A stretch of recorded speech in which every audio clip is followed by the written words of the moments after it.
ഫാബ്സോൺ വീൽസിൻ്റെ ഒരു പുതിയ എപ്പിസോഡിലേക്ക് എല്ലാവർക്കും സ്വാഗതം. അപ്പോൾ ഇന്ന് ഞാനുള്ളത് നമ്മുടെ 800-നകത്താണ്. നിങ്ങൾ കണ്ടതാ? ഇപ്പോൾ ഞാനുള്ളത് നമ്മുടെ 800-നകത്താണ്. അപ്പോൾ ഇതെന്താ സംഭവം എന്ന് വെച്ചാൽ, ലാസ്റ്റ് വീഡിയോയിൽ നമുക്ക് വണ്ടി സ്റ്റാർട്ട് ചെയ്യാനായിട്ട് പറ്റിയില്ല. ഇന്നത്തെ നമ്മുടെ ടാർഗറ്റ് എന്ന് പറയുമ്പോൾ നമുക്ക് വണ്ടി ലാസ്റ്റ് വീഡിയോയിൽ സ്റ്റാർട്ട് ചെയ്യാൻ നമുക്ക് പറ്റിയില്ല. ഇന്നത്തെ ദിവസം നമ്മളെ വണ്ടി സ്റ്റാർട്ട് ചെയ്യണം. അതിന് വേണ്ടിയിട്ട് നമ്മളിന്ന് എന്തൊക്കെയാണ് വാങ്ങാൻ പോകുന്നതെന്ന് വെച്ചാൽ, നമ്മളിന്ന് പ്ലഗ് വാങ്ങുന്നുണ്ട്. 3 പ്ലഗ് വാങ്ങണം. പിന്നെ അതുപോലെ തന്നെ നമുക്ക് പെട്രോൾ മേടിക്കും. ഒരു 5 ലിറ്റർ പെട്രോൾ മേടിക്കണം. കുറേ പെട്രോൾ ഇവിടെ ഇരുന്നത് നമ്മൾ മേടിച്ച് ഒഴിച്ചൊക്കെ ആയിട്ട് പെട്രോളെല്ലാം നമുക്ക് ഒരുപാട് പോയി. അതിനുശേഷം നമുക്ക് ഇപ്പോൾ ചെയ്യാൻ പോകുന്നത്, നമ്മൾ പെട്രോളെല്ലാം വാങ്ങിയിട്ട് വന്നിട്ട് പ്ലഗും എല്ലാം മാറിയിട്ടതിന് ശേഷം ഓൾറെഡി നമ്മളൊരു കാർബറേറ്ററെല്ലാം സെറ്റ് ചെയ്ത് വെച്ചിട്ടുണ്ട്. കാർബറേറ്റർ വെച്ച് നോക്കുകയാണ്. വെച്ച് നോക്കിയതിന് ശേഷം സ്റ്റാർട്ട് ആയില്ല എന്നുണ്ടെങ്കിൽ വീണ്ടും നമ്മൾ കാർബറേറ്റർ ചേഞ്ച് ചെയ്യേണ്ടി വരും. അതൊരു ബിഗ് ടാസ്ക് ആയിരിക്കും. എന്തായാലും അധികം നിങ്ങളൊന്ന് വെയിറ്റ് ചെയ്യും. ഇതേപോലെ തന്നെ വേറൊരു കാര്യം പറയാമെന്ന് വെച്ചാൽ, നമ്മളെ അത്യാവശ്യം നല്ല സപ്പോർട്ടാണ് എനിക്ക് നിങ്ങളിൽ നിന്ന് കിട്ടിക്കൊണ്ടിരിക്കുന്നത്. നമ്മുടെ വിൻറ്റേജ് ലവേഴ്സ്, വിൻറ്റേജ് ഫാൻസ് എനിക്ക് പക്ക സപ്പോർട്ടാണ് നിങ്ങൾ തന്നുകൊണ്ടിരിക്കുന്നത്. അതുപോലെ തന്നെ മാക്സിമം തന്നുകൊണ്ടിരിക്കുന്ന സപ്പോർട്ടിന് ഒരു ബിഗ് താങ്ക്സ് ഉണ്ട്. അതുപോലെ തന്നെ മാക്സിമം വീഡിയോ നമ്മുടെ വിൻറ്റേജ് ലവേഴ്സിലോട്ട് എത്തിക്കുക, ഷെയർ ചെയ്യുക. ഫേസ്ബുക്കും വാട്സപ്പും ഒക്കെ വഴി ഒന്ന് ഷെയർ ചെയ്യുക. നന്നായിട്ടൊന്ന് സപ്പോർട്ട് ചെയ്താൽ മാത്രമേ നമുക്ക് ഇനി മുന്നോട്ട് പോകാനായിട്ട് പറ്റത്തുള്ളൂ. ഞാൻ പറഞ്ഞില്ല, ഈ വണ്ടിയുടെ വീഡിയോ എന്ന് പറയുമ്പോൾ ഈച്ച് ആൻഡ് എവറിത്തിങ് നമ്മൾ വീഡിയോ ആയിട്ട് ചെയ്യുന്നുണ്ട്. അതായത് നമ്മളിപ്പോൾ നോക്കുന്നതെന്ന് പറഞ്ഞാൽ, വണ്ടി എന്തായാലും RTO ഓഫീസിൽ ഇനി പേപ്പർ വർക്കിൻ്റെ വീഡിയോ വരാനുണ്ട്. അതുപോലെ തന്നെ പാച്ച് വർക്കിൻ്റെ വീഡിയോ വരും. അതുപോലെ തന്നെ എല്ലാ each and every painting video വരും, ഡെൻറ്റിങ് അതൊക്കെ ചെയ്യുന്ന എല്ലാ വീഡിയോസും വരും. അതോടൊപ്പം തന്നെ എല്ലാവിധ ഈവൻ പോവുകയും വരികയൊക്കെ ചെയ്യുന്ന എല്ലാ വീഡിയോസും നമ്മൾ ഇതിനകത്ത് ആഡ് ഓൺ ചെയ്യുന്ന കാര്യം വേറൊന്നുമല്ല. ഇനി ഒരു ഒരു കസ്റ്റമർ അല്ലെങ്കിൽ ഒരു ഓണർ വിൻറ്റേജ് വണ്ടി ചെയ്യാൻ പോകുന്ന സമയത്ത് അയാൾ എന്തൊക്കെ ചെയ്യണമെന്ന് അയാൾക്ക് ഒരു ഐഡിയ വേണം. ഏത് വണ്ടിയായാലും ഇപ്പോൾ ഇതിങ്ങനെയൊക്കെ പ്രോസസ്സ്, ഇങ്ങനെയൊക്കെയുള്ള കാര്യങ്ങൾ അയാളുടെ മനസ്സിൽ വേണ്ടതില്ല. നമ്മൾ A to Z വീഡിയോ ഒക്കെ തന്നെ ഉദ്ദേശിക്കുന്നത്. ഇതിൻ്റെ സ്റ്റിയറിംഗ്, ഇപ്പോൾ ഞാനിത് പറഞ്ഞിട്ട് വേറൊരു കാര്യമാണ്. ഇതിൻ്റെ സ്റ്റിയറിംഗ് എന്ന് പറയുമ്പോൾ അത്യാവശ്യം നല്ല കുഞ്ഞൊരു സ്റ്റിയറിംഗാണ്. നല്ല എന്ന് വെച്ചാൽ പക്ക ഒരു കുഞ്ഞ് സ്റ്റിയറിംഗ്, അതുപോലെ തന്നെ കുഞ്ഞ് സാധനങ്ങൾ. ഇതൊന്ന് സ്റ്റാർട്ടായിട്ടൊന്ന് ഓടിക്കാനായിട്ടുള്ള എക്സൈറ്റ്മെൻറ്റിലാണ് നിങ്ങളെപ്പോലെ ഞാനും. അപ്പോൾ എന്തായാലും മാക്സിമം ഹെൽപ്പ് ചെയ്യുക, മാക്സിമം ഷെയർ ചെയ്യുക, മറ്റുള്ള ഒരു വണ്ടി ലവേഴ്സിലോട്ട് അല്ലെങ്കിൽ വണ്ടിപ്രേമികളിലോട്ട് നമ്മുടെ വീഡിയോസ് എത്തിക്കുക. ശരിക്കും നമ്മൾ ചെയ്യുന്നത് ഈ ചത്ത് കിടക്കുന്ന ഒരു വണ്ടിക്ക് ഒരു പുനർജന്മം കൊടുക്കുക എന്നുള്ളൊരു പറയുന്നൊരു കാര്യമാണ് നമ്മൾ ചെയ്യുന്നത്. അതുപോലെ തന്നെ ഇൻസ്റ്റാഗ്രാമിൽ എന്തെങ്കിലും ഡൗട്ടോ കാര്യങ്ങളൊക്കെ ഉണ്ടെങ്കിൽ ഇൻസ്റ്റാഗ്രാമിൽ ഫോളോ ചെയ്യുക, പക്ക ഷെയർ ചെയ്യുക. പിന്നെ കുറേ ഫ്രണ്ട്സ് കുറേ കാര്യം പറഞ്ഞിട്ടുണ്ടായിരുന്നു, ക്യാമറയിൽ നോക്കി സംസാരിക്കുന്നത് ബുദ്ധിമുട്ട്. കാര്യം ഞാൻ ശരിക്കും പറഞ്ഞാൽ, നമ്മൾ വർക്ക്ഷോപ്പിൽ പോകുമ്പോഴത്തേക്ക് ക്യാമുമായിട്ടൊന്നും പോയിട്ട് നമുക്ക് ചെയ്യാൻ പറ്റത്തില്ല. മാക്സിമം നമ്മൾ ഫോണിൽ തന്നെയാണ് വർക്ക്ഷോപ്പിൽ വീഡിയോസ് ഒക്കെ എടുക്കുന്നത്. അല്ലെങ്കിൽ GoPro ഉണ്ട്. GoProയിലാകുമ്പോഴത്തേക്ക് നമുക്ക് ക്യാമറയിലിട്ട് നോക്കി സംസാരിക്കാൻ പറ്റും. പക്ഷേ ഇവിടെ ആകുമ്പോഴത്തേക്ക് നമ്മൾ മാക്സിമം സംസാരിക്കുമ്പോൾ സെൽഫി വീഡിയോ ആയിരിക്കും എടുക്കുന്നത്. അപ്പോൾ കണ്ണ് മാക്സിമം. അപ്പം എന്തെങ്കിലും അതിനകത്ത് തെറ്റൊക്കെ ഉണ്ടെങ്കിൽ നിങ്ങൾ മാക്സിമം എന്നോടൊന്ന് ക്ഷമിക്കുക. വേറെ ഒന്നുമല്ല, വലിയ എക്സ്പീരിയൻസ് ഒന്നും എനിക്ക് ബ്ലോഗിലില്ല. ഇനി കൂടുതലൊന്നും പറയാനില്ല. എന്തായാലും നമുക്ക് വീഡിയോയിലോട്ട്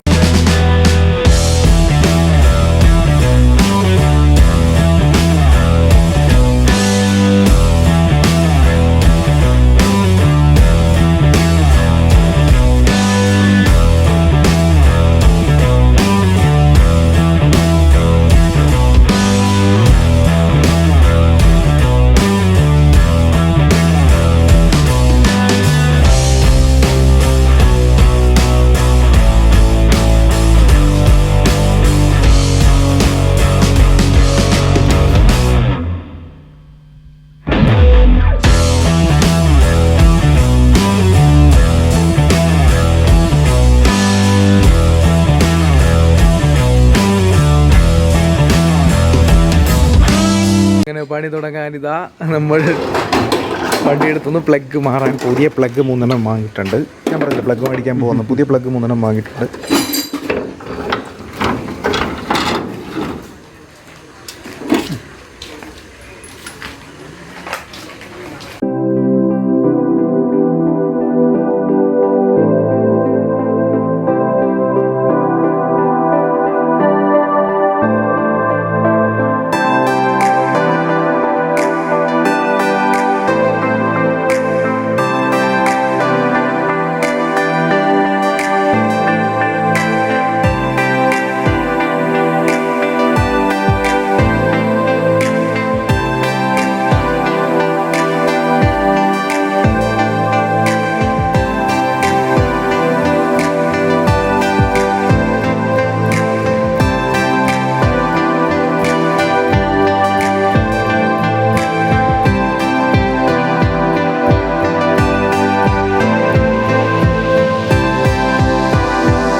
അതെ അതെ.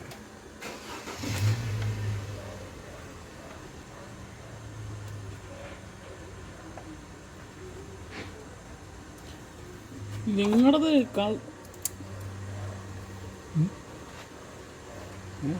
നമ്മുടെ ഈ കറക്റ്റ് കളറ്, അവരതിനകത്ത് വേറെ കളറ്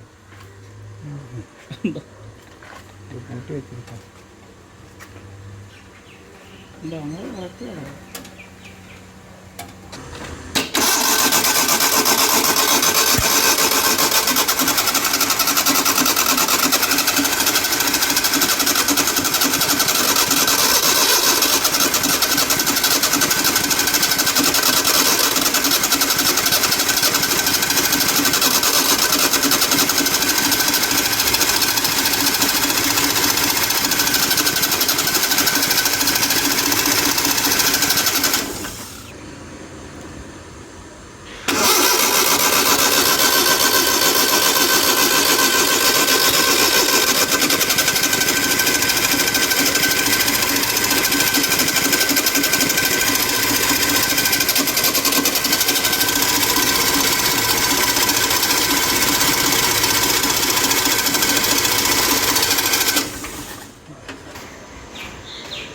ഇപ്പോൾ നിങ്ങൾ കണ്ടില്ലേ, നമ്മൾ കാർബറേറ്റർ വെച്ചതിന് ശേഷവും നമ്മൾ വീണ്ടും സ്റ്റാർട്ടർ അടിച്ചിട്ടും വണ്ടി സ്റ്റാർട്ടാവുന്നില്ല. ഇപ്പോൾ നല്ലൊരു പരിപാടി നമ്മൾ ചെയ്തിട്ട് പോലും വണ്ടി സ്റ്റാർട്ടാവാനുള്ളൊരു ടെൻഡൻസി കാണിക്കുന്നില്ല.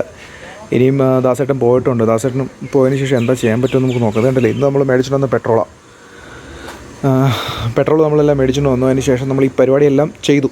എന്നിട്ട് ആ ഒരു ട്രൈ ചെയ്ത് നോക്കിയിട്ട് വണ്ടി സ്റ്റാർട്ടാവുന്നില്ല. പിന്നെ ഇതിനേക്കാൾ വലിയൊരു തമാശ ഞാൻ നിങ്ങൾക്ക് ഇപ്പോൾ കാണിച്ചു തരാം. പുക പിടിക്കാൻ വേണ്ടിയിട്ട് ഒരു മനുഷ്യൻ ഇവിടെ ബാക്കി വന്നിരിപ്പുണ്ട്. നമ്മുടെ പാച്ചറേട്ടനാണ്, മനോഹേട്ടനാണ്. മനോഹേട്ടൻ ഒരു ഹായ് പറഞ്ഞേ. മനോഹേട്ടനാണ് നമുക്ക് ഈ വണ്ടിയുടെ പാച്ച് വർക്കെല്ലാം ചെയ്യുന്നത്. മനോഹേട്ടാ ഇത് സ്റ്റാർട്ട് ചെയ്ത ഉടനെ നിങ്ങളുടെ കയ്യിലോട്ട് വണ്ടി തരും കേട്ടോ. ഓക്കെ കേസ്, നമ്മുടെ വണ്ടി സ്റ്റാർട്ടാവുമെന്നാണ് തോന്നുന്നത്. ചെറിയ രീതിയിലുള്ളൊരു സ്റ്റാർട്ടിങ്ങിൻ്റെ ഒരു സംഭവം വന്നിട്ടുണ്ട്. ഇത് എന്താണെന്ന് വെച്ചാൽ നോക്കാം കേട്ടോ.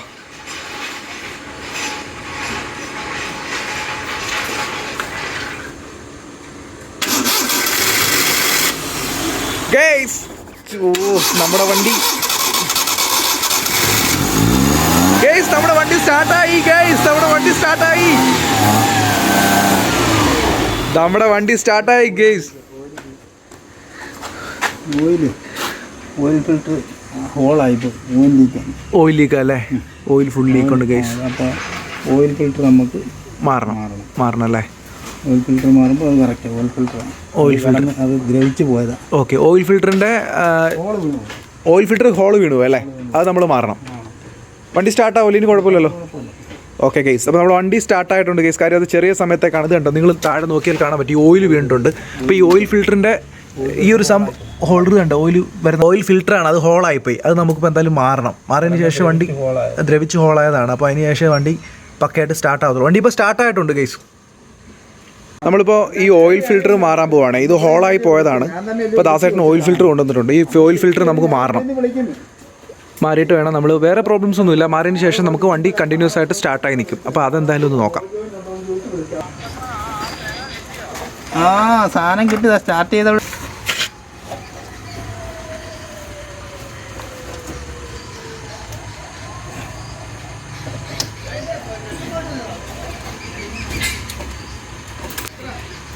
നമ്മൾ ആ ഓയിൽ ഫിൽറ്റർ ഇടാൻ വേണ്ടിയിട്ട് അതിൻ്റെ ആ പഴയ ഓയിൽ ഫിൽറ്റർ ഊരിക്കൊണ്ടിരിക്കുക. കുറച്ച് ബുദ്ധിമുട്ടാണ് അത് ഊരിയെടുക്കാൻ.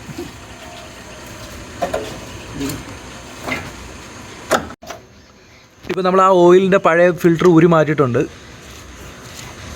അതിനകത്ത് ഡ്രെയിൻ ചെയ്യുന്ന ഓയിലാണ് നിങ്ങളിപ്പോൾ കാണുന്നത്. 3-3.5 വർഷമായിട്ട് ഡ്രെയിൻ ആവുന്ന ഓയിലാണ്. അത്രേ ഉള്ളോ ദാസേട്ടാ? ഫിൽറ്റർ ഊരി കഴിയുമ്പോൾ അത്രേ കാണത്തുള്ളൂ അല്ലേ? നന്നായിട്ട് കറുത്തിട്ടുണ്ടല്ലേ? ഇല്ലല്ലേ? വരുന്നുണ്ട് ഓയിൽ. 3.5 വർഷത്തെ ഇടവേള കഴിഞ്ഞ് ഇറങ്ങി വരികയല്ലേ?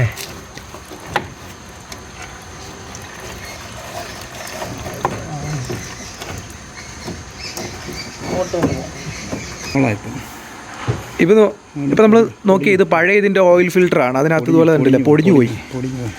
ഇതിന് നേരമാണ് നമ്മളിപ്പോൾ ഒരു പുതിയ ഓയിൽ ഫിൽറ്റർ മേടിച്ചു. ഇനിയിപ്പോൾ അത് ഫിറ്റ് ചെയ്തതിന് ശേഷം നമുക്ക് നോക്കാം. ശരി.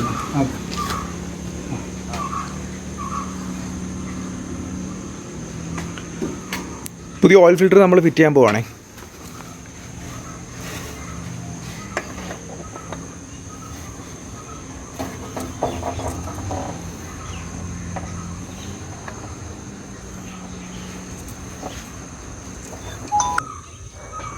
ഫിൽറ്റർ നമ്മൾ ഫിറ്റ് ചെയ്തിട്ടുണ്ട്.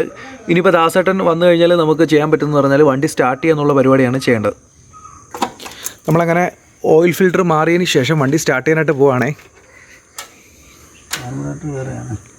നമ്മളങ്ങനെ കാർബറേറ്റർ എല്ലാം സെറ്റ് ചെയ്തെല്ലാം വെച്ചതിന് ശേഷം നമ്മൾ വണ്ടി സ്റ്റാർട്ട് ചെയ്യാൻ പോവുകയാണ്. ഓയിൽ ഫിൽറ്റർ മാറിയിട്ടുണ്ട്, എന്തായാലും നോക്കാം.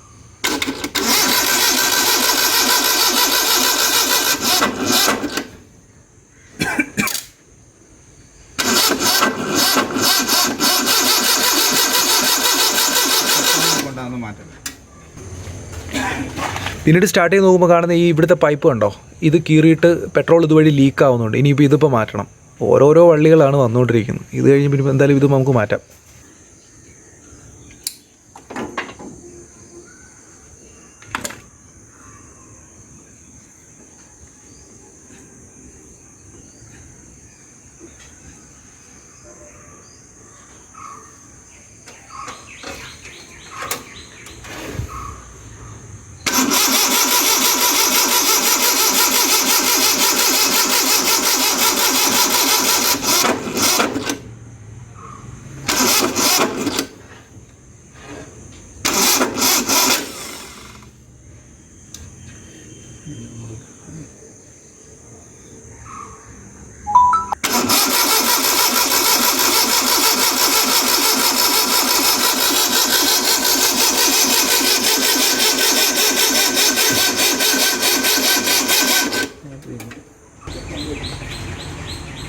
ഗൈസ്, ഇങ്ങനെ 2-3 വട്ടം അടിച്ചതായപ്പോൾ ഈ ബാറ്ററിയും തീർന്നിട്ടുണ്ട്. ഇനി ഈ ബാറ്ററി മാറിയിട്ട് വേറൊരു ബാറ്ററി വേണം എടുത്ത് വെക്കാൻ. എന്തായാലും ദാസേട്ടൻ അടുത്ത ബാറ്ററി എടുക്കാനായിട്ട് പോയിട്ടുണ്ട്.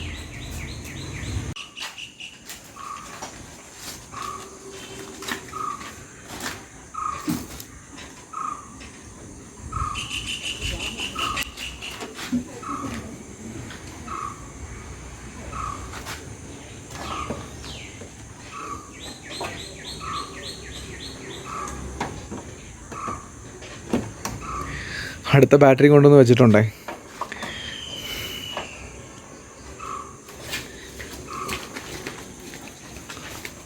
ഇനി നമുക്ക് നോക്കാം.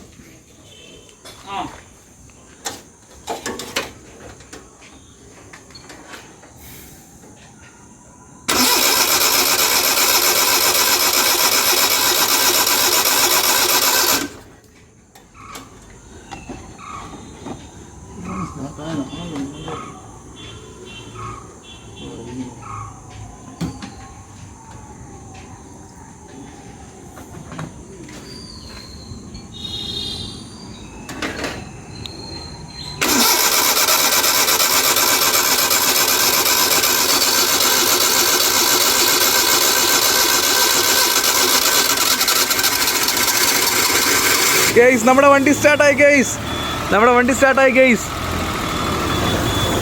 ഓ, വീണ്ടും പോയി. കുഴപ്പമില്ല, സ്റ്റാർട്ടായിട്ടുണ്ട് കേട്ടോ. നമ്മുടെ വണ്ടി അങ്ങനെ സ്റ്റാർട്ടായിട്ടുണ്ട്.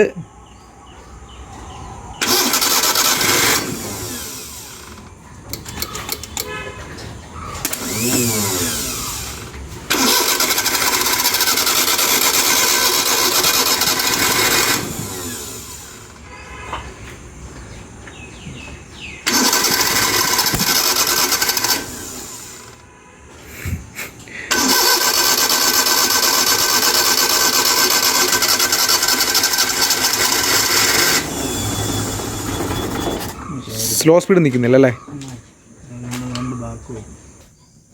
കുറേ വർഷത്തിന് ശേഷം നമ്മുടെ വണ്ടിയുടെ അകത്ത് ഒരു ലൈറ്റൊക്കെ കത്തി കിടക്കുന്നുണ്ടോ? ഇപ്പോൾ എന്തായാലും ഓൾറെഡി വണ്ടി സ്റ്റാർട്ടായിട്ടുണ്ട്. ഇനി നമുക്ക് കണ്ടിന്യൂസ് ആയിട്ട് സ്റ്റാർട്ടായി നിൽക്കുന്നത് കാണാം. ടൈമിങ്ങിൽ എന്തോ ചെറിയ പ്രശ്നമുണ്ട്, നമുക്ക് അതൊന്ന് നോക്കാം.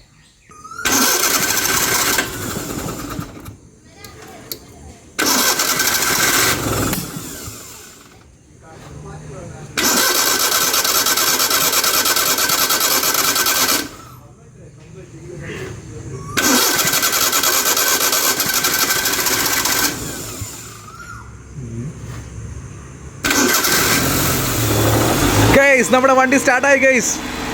കണ്ടോ, അങ്ങനെ നമ്മുടെ വണ്ടി സ്റ്റാർട്ടായി നിൽക്കൊണ്ട് ഗെയ്സ് നമ്മുടെ വണ്ടി സ്റ്റാർട്ടായിക്കൊണ്ട് ഇതാ നമ്മുടെ വണ്ടി സ്റ്റാർട്ടായി. നമ്മുടെ വണ്ടിക്കകത്ത് വരുന്ന കണ്ടോ പുക. അങ്ങനെ 3.5 വർഷത്തിന് ശേഷം അവൻ സ്റ്റാർട്ടായി ഗെയ്സ്. എല്ലാ ലൈറ്റ് ഇൻഡിക്കേറ്റർ എല്ലാം കത്തിയിട്ടുണ്ട്. അവൻ എങ്ങനെ സ്റ്റാർട്ടായി ഗെയ്സ്. അപ്പോൾ നിങ്ങളോട് ഞാൻ പറഞ്ഞ വാക്ക് പാലിച്ചു, നമ്മുടെ വണ്ടി സ്റ്റാർട്ടായി. ആ അസുലഭ മുഹൂർത്തം നമ്മളിപ്പോൾ കണ്ടുകൊണ്ടിരിക്കുന്നു. ഒന്ന് ആലോചിച്ച് നോക്കി, എത്ര ദിവസമായിട്ട് ഇതിൻ്റെ പുറയിലാണ്. അങ്ങനെ അവസാനം നമ്മുടെ വണ്ടി സ്റ്റാർട്ടായി. അല്ല ആ വെള്ളം പുക എല്ലാം കൂടെ വരുന്നുണ്ട് അതിനകത്തുനിന്ന്.